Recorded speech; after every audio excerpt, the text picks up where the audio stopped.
This was the first time I've ever woke with such clarity. It was 5:59, just moments before my alarm would go off. I was amazed at the precision of my internal clock. I had made preparations for the next day of school before I went to bed. I changed quickly and descended to the deserted lower floor. It appeared that my mum was still asleep. Neither breakfast nor lunch was ready. Yesterday I just unilaterally declared that I would be leaving early today, so it couldn't be helped. I salad jam on some bread and topped it with some instant coca. Just as I was finishing up breakfast, Mum rose groggily from her slumber. "My Keiichi, you're up early. Is there some sort of school event?" Not really." Answering bluntly, I picked up my bag and stood after stuffing 2 slices of bread down my throat. "You're leaving already? What about lunch? If you don't wait a bit, I can't make it." If I waited for her to make lunch, then it would end up being the same time as usual. If I did that, it would raise the chances of me running into Rena and Mion on the way. Yes, from today onwards, I was going to go to school alone. I'll be fine for today. Then what will you do for lunch? I'll slip out and buy some bread or something at the store. Really? Then here's some lunch money. Be sure to bring me back the receipt. I took the 1,000 yen bill from Mum and slipped it into my pocket. Okay, that's a fair amount of money to give to someone here, especially for lunch. Anyway, it's pretty early. Is Rena-chan up this early as well? No, just me.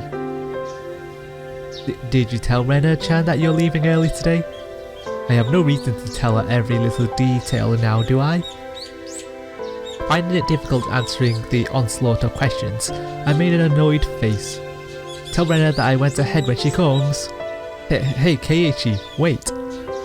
It's not that I didn't trust my parents. I just couldn't rely on them. Gotta keep them safe. They couldn't help me. I could only hope that they didn't get involved. It was safer that way. Would it be? Yeah, I guess so, if he's this paranoid about the entire village attacking them. My mum's annoying voice was cut off by the slam of the door. For the first time since I moved here, I headed down the road to school, alone. Now since the first day he's never walked to school alone. Wow, Rena's such a good girl. Up until now, I'd always walked down the same path at the same time each day. So I always met with the same people at the same place. But today was different. I didn't meet the people I would normally, and nobody was at the places where I would have normally met them. Yeah, of course. Rena wasn't in the spot where we usually meet, and there wasn't anyone at the spot where we usually meet up with Mion. The length of the trees shadowed the morning air, the brightness of the sun. It was a completely different type of morning from what I was used to. Without a doubt, it felt strange.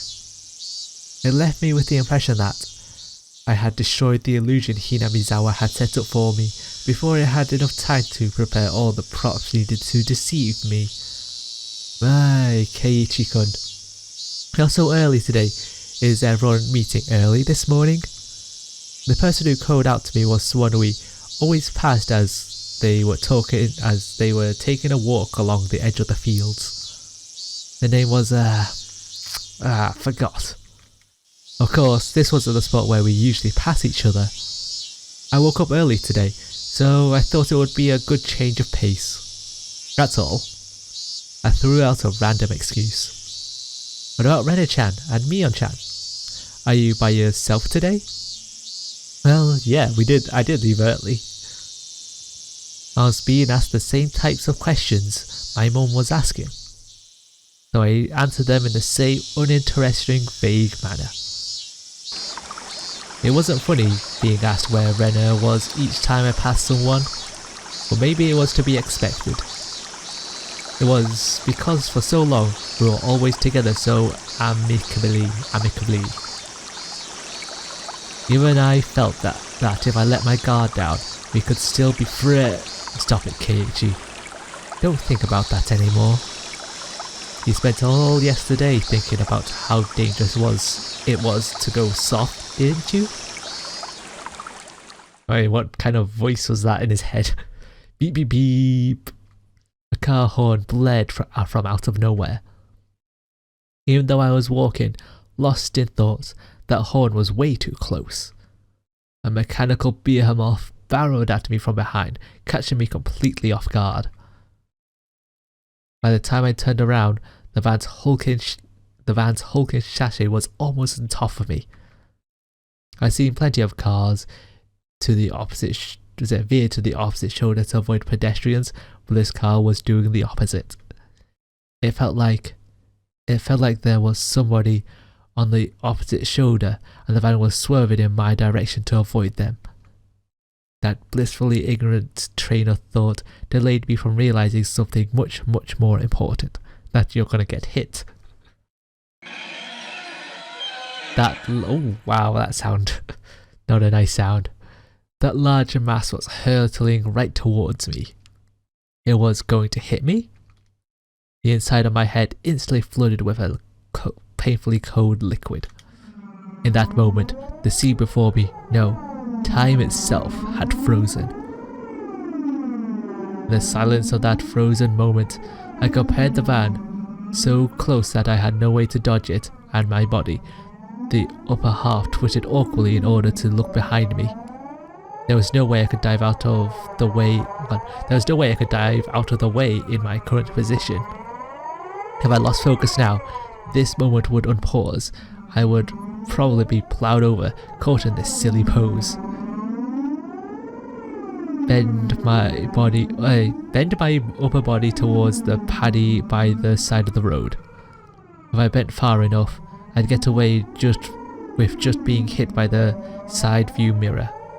As soon as the thought crossed my mind, the temporal stasis that was shattered by the deafening sound of the van. The side mirror struck my shoulder, sending me spinning off through the air like a top. I'm guessing like a spinning top, locked in my contorted position. Okay. And we landed into the paddy fields. I had a near-death moment there. Sent tumbling through the air, I crashed into the muddy paddy by the side of the road. My entire body was soiled and drenched. But the choice I had made in that instance was unmistakably for the best. I was covered in mud, but when the alternative was being hit by the car, or van, as we seemed that it was the closest I could be to being unscathed. Rising out of the paddy, I had enough in me to glare over at the stopped van and yell profanities at the driver. I'm not sure if he was able to see me, but the van sped off suddenly. Wait, damn it! This was what they call a hit and run, wasn't it? I couldn't help but continue yelling out profanities. The disgrace from being covered in mud hurt me more than any physical wounds. I slogged through the muddy paddy and made my way back onto the road. This is a crime, goddammit. Shit, I'll track you down and sue you. If I go looking for a van, I'm sure to find it in this little village. The path I was on had rice paddies on either side, and it had become so narrow that one car could barely fit through. It wasn't a place you could tear full speed down in a car, let alone past pedestrians. Not only was it a narrow road, but the car just now was closer to my side of the road than the other when it passed me. Even as I cursed, I was desperately trying to suppress the dark cloud rolling up within me. This wasn't just a hit and run. That car just now was trying to run me over, wasn't it? Thinking back, I did feel like there had been a car creeping up on me slowly for a while. That's right. As soon as I parted ways with that person taking a walk, I had that feeling the whole time. If it had wanted to pass me, then it had no shortages of chances. Normally, I would have felt suspicious and turned around sooner, but I was lost in thought, and now was kicking myself for not realizing it was there sooner. And then, when the path became narrow and there was no one else in sight, he floored it. If I had hesitated for even a moment, the result would have been no laughing matter. Oh god, we would have ended the story quite early. As the adrenaline rush from nearly being run over subsided, and the realization of just how terrifying the preceding events were sunk in. There was no doubt about it, that van was intentionally trying to hit me.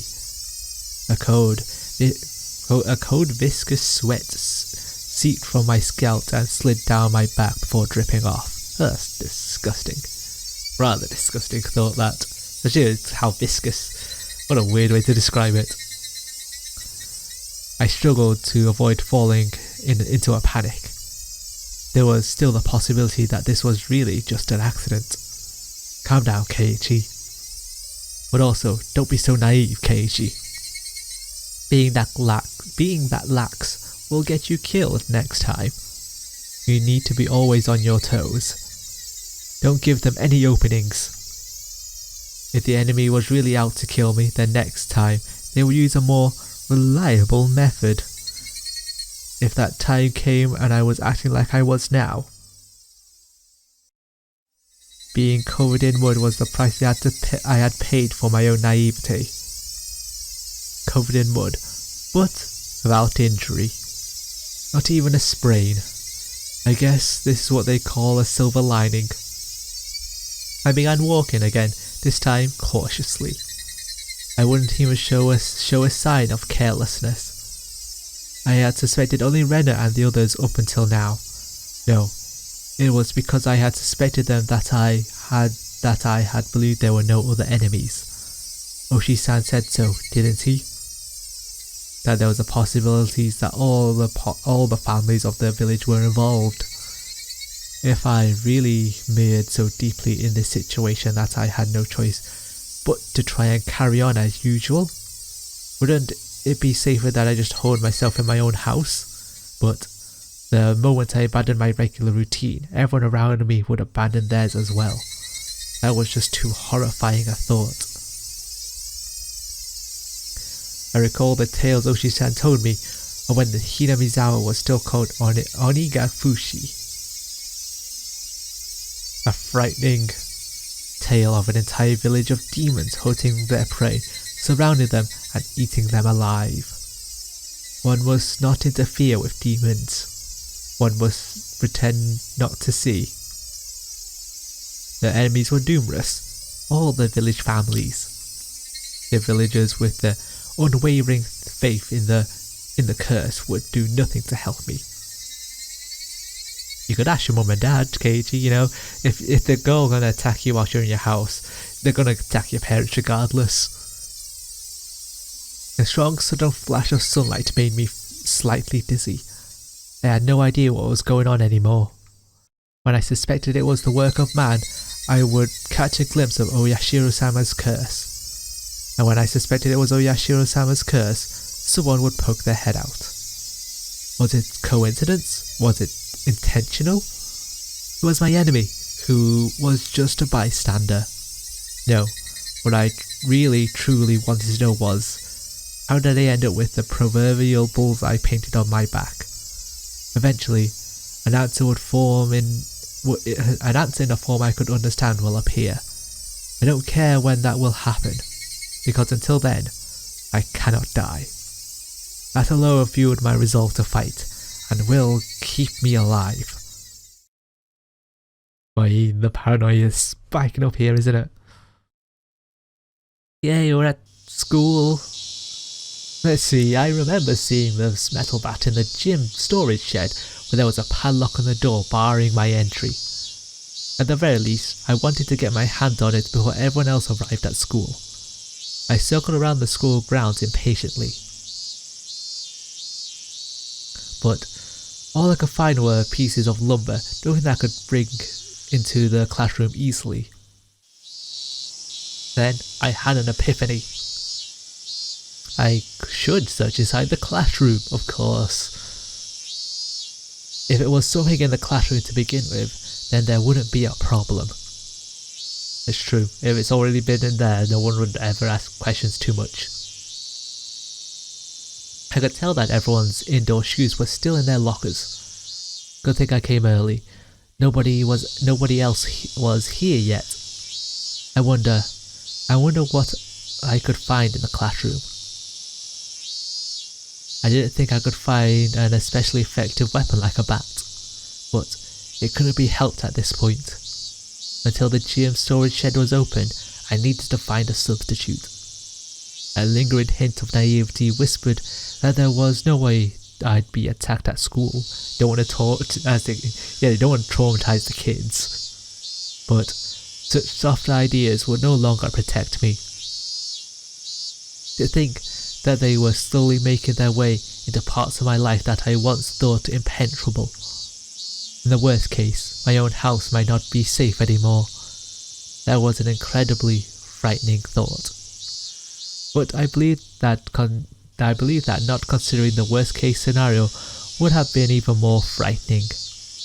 Anyways, I will survive. So long as I lived, then I will definitely be able to escape this labyrinth of nonsense. Definitely. My exploration of the classroom came to an impasse. That much was to be expected.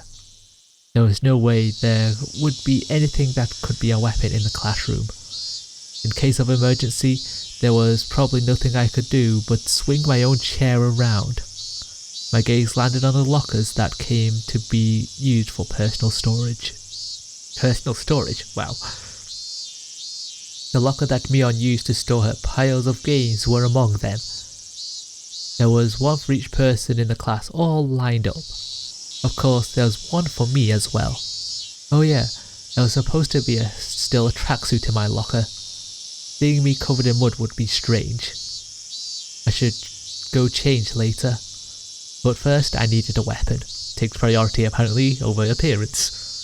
If one of my classmates came, it would be hard to rummage through all the lockers. I swiftly began opening the lockers one by one. Also, where the hell are the teachers? Out the head teacher? Like, surely they would be at the school earlier than anyone else. Also, you wouldn't be able to get to the school because they would have the key to enter the school, wouldn't they? They were mostly just filled with things like gym clothes, personal items, and umbrellas. An umbrella? Oh wow, I'm having horrible flashbacks to another all of a sudden. Oh boy. If I couldn't find anything better, then this would be my weapon. I was about to give up on finding anything decent when I opened a locker that held exactly what I wanted. It was, without a doubt, a metal bat. It was well worn and pretty beaten up, but there was no doubt it was still usable. In that locker that reeked of mold, there also hung a baseball uniform. Boy, they did not air out that locker, did they? It was probably the locker of a student in a Pee-wee league or something like that. If that was the case, then he'd probably ask for it back. At that time, I could hear the voices of children scuffling their way noisily in from the hallway. Among them, I could make out Rika-chan and Sakoto. Surprise! We're surprisingly early. Good morning, and also it's all upbeat now. My, you're quite early this morning, Keiichi-san. I nonchalantly hid the bat I was holding behind my back. What is with your outfit? You're covered in mud. Yeah, I had a little incident. I'm going to change now, so cut me some slack. With that said, I began taking off my clothes. Sakoto began to blush just as I expected her to. Changing in front of a lady? Have you no tact at all? I would think that a lady staring at someone who was changing would be the one lacking in tact. There was no changing room for the boys, so just deal with it. So Sakuto, finding disgust, she went into the hall, still blushing. Conversely, Rika-chan continued to stare at me, preparing to change.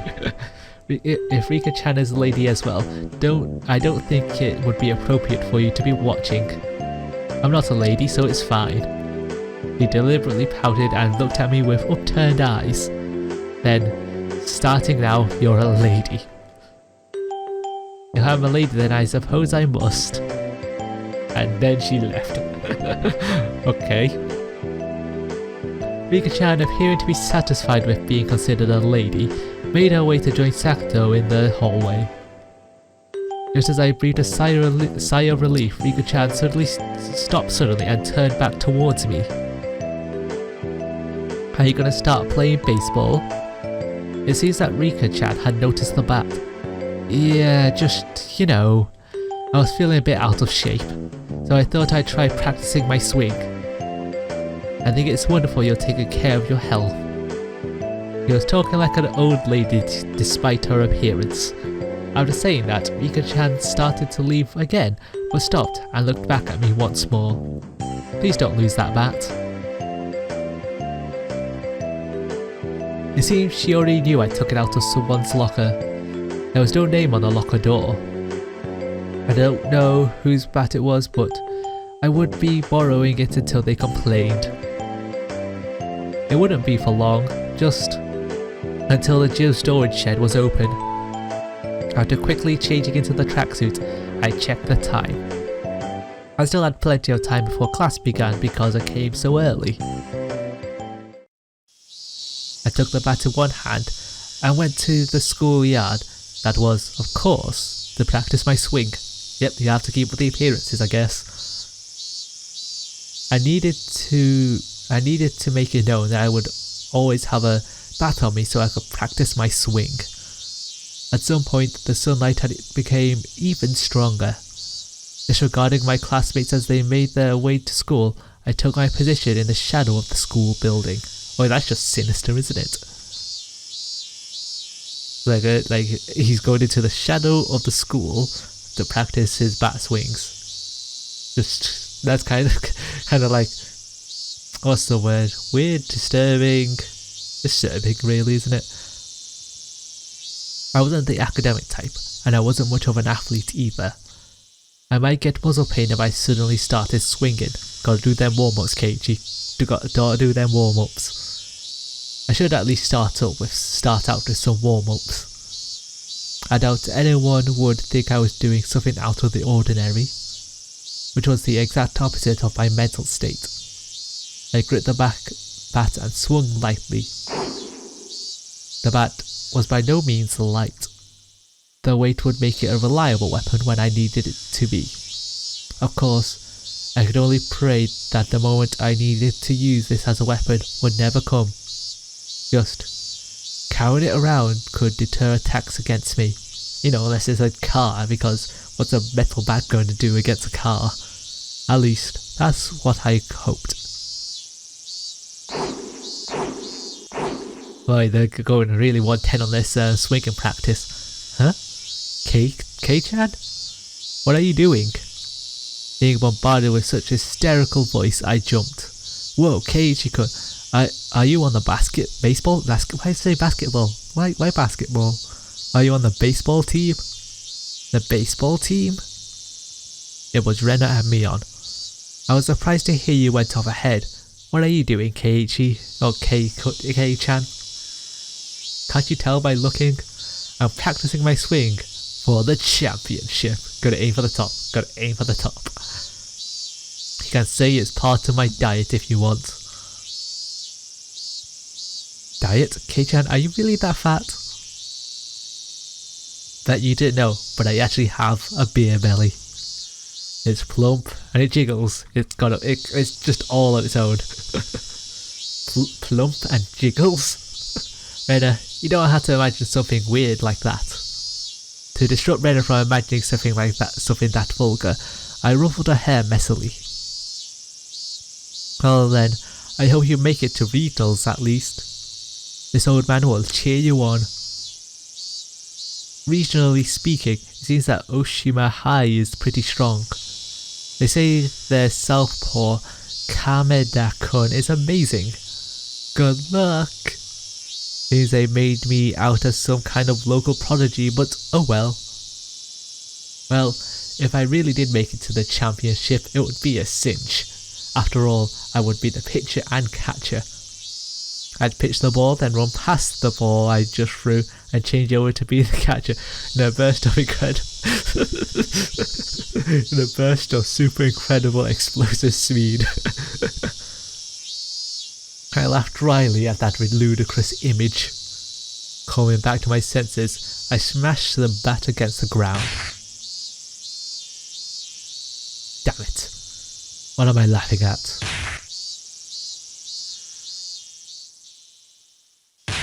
Oh boy, we're just taking our anger out on the ground, aren't we? I pounded the ground over and over. With each impact, the reverberation travelling through the bat stung my hands. If they make me smile like that, Don't allow anyone close to me. Don't trust anyone. No matter how many times I tell myself that. If they make me smile like that, I'll apparently.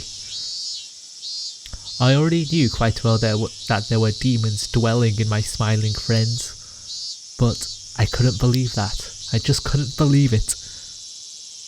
Did that kind of split personality really exist? Like how Rena confessed to the doctor they were simply being possessed by Oyashiro-sama? In other words, this supernatural being like Oyashiro-sama really exist, and was it possessing everyone to try and kill me? Yeah, that would be wonderful. If only everyone were actually my friends all along, and everything was just Oyashiro-sama's fault. You damn fool, Keiichi Maibara, come on now. I yelled out, drawing all the power from the pit of my stomach and raising the bat violently into the air. Stop being so soft. I screamed with all my might. I beat the metal bat into the ground over and over. Okay, I know you're trying to keep up appearances. At least swing the bat in anger. With every impact, my weakness was being beaten down. Smash. Forget. Smash. Don't be so soft. Smash. Know your enemy. Like hell, I'd let them kill me. My shoulders heaving up and down from my ragged breathing. I heard the first bell ring just as I calmed down. At the very least, he should have at least swung his bat in anger. At least the bat would be in a much better state than him, smashing it into the ground repeatedly. And apparently it's already lunchtime. Huh. I got to a sudden realization that no, it's the end of school. Huh. How neat. That was the final bell. As I felt all the tension drain from me, I let out a deep breath. My mind was in a muddled state for much of the entire day. It didn't feel like I was awake, but it didn't feel like I was asleep either. I couldn't say it was especially comfortable, but I felt a kind of relief that the sanctity of the school part of my daily life had yet to be violated. Wow, some strong words there. How long would I have to keep on living like this? I could only grit my teeth and bear with it as this living hell slowly gnawed away at me. Keiichi-kun, come on. It's club time. The sound of Rena's voice brought me back to my senses. Come on, Keiichi-chan, stop spacing out. Bring your desk. Everyone was moving their desks together as usual. That's right. It was Happy Fun Time Club time. It was... Damn, messed that up. It was Happy Fun Club time. But I had no intention of taking part. I haphazardly stuffed the contents of my desk into my bag as I prepared to go home. It was a weak-handed gesture to avoid having to actually say, I'll be going home now. What's this, Kei-chan? You planning on going home right away again? Mio sounded quite disappointed. I'm just not in the mood. Could you just let me be for a while? The tone of the words that spilled from my mouth matched Mion's disapproving glare.